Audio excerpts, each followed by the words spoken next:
Hello বন্ধুরা, তোমরা দেখতে পাচ্ছ আজকে চলে আসলাম হেজামারায় অবস্থিত যে সীতা টুইসা লেক, বা আমরা প্রত্যেকেই এখন পরিচিত যে সুবল সিং লেক নামে পরিচিত। আর একটা সোশ্যাল মিডিয়াতে কিন্তু বিখ্যাত একটা নাম যে ত্রিপুরা ডাউকি নামে পরিচিত। সেই জায়গাটা আজকে তোমাদের এক্সপ্লোর করব, সেখানটায় দেখাবো আজকে কী কী আছে।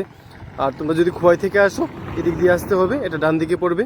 আর যদি তোমরা আগরতলা হয়ে আসো এদিক দিয়ে আসলে এটা বাঁ দিকে পড়বে।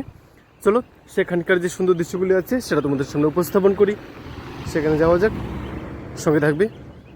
আর এখানে দেখতে পাচ্ছ এটা নতুন কিন্তু হয়েছে, বেশি দিন হয়নি নতুন। আর নতুন হওয়া সত্ত্বেও কিন্তু এখানে প্রচুর সংখ্যক যারা পর্যটকরা আছে ওনারা এখানে ভিড় জমাচ্ছেন। এখানকার সেই দৃশ্যগুলি আজকে তোমাদের সামনে এক্সপ্লোর করব। আজকে আমিও চলে আসলাম এখানকার সুন্দর মুহূর্তগুলি তুলে ধরার জন্য, তাই সঙ্গে থাকবে, দেখতে থাকো।